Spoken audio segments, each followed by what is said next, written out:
سلام دوستان، خسته نباشید. من به اتفاق دوستم آقا بیژن صد فیروزکوه هستیم.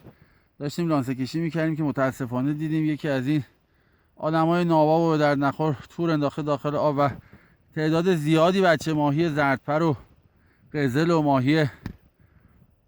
ماهیای دیگه به تور افتادن.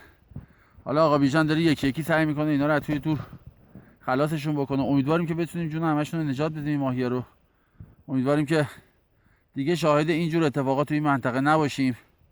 این دوستان احمق دامگستر، بهشون بگیم دوست، بهشون بگیم احمق، من نمیدونم چی بهشون بگیم، ولی هر کی هست واقعا لیاقت اینو دارن که خودشون یه روزی داخل همین تورا گرفتار بشن. بیژن جا این بالایی‌ها رو قربونت از این بالا شروع کن بریم پایین. بقیه‌شون رو می‌خوای بیژن یک بزنی تو آب که خفه نمیرن؟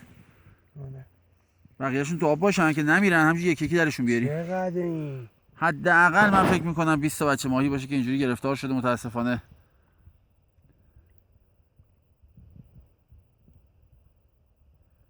اینجا دریاچه سد نمروده. من این فیلمو به اشتراک میذارم تو گروه‌های مختلف ماهیگیری. امیدوارم به دست مسئولین برسه. برخورد جدی و سخت با این آدمای بی معرفت و پس فطرت بکنن که اینجوری به محیط زیست و حیات وحش آسیب نرسونن. آقا بیژن داره یکی یکی سعی میکنه اینا رو از دام خارج بکنه. فقط امیدواریم که بتونیم جون این ماهی‌ها رو نجات بدیم، برشون گردونیم محیط زندگیشون.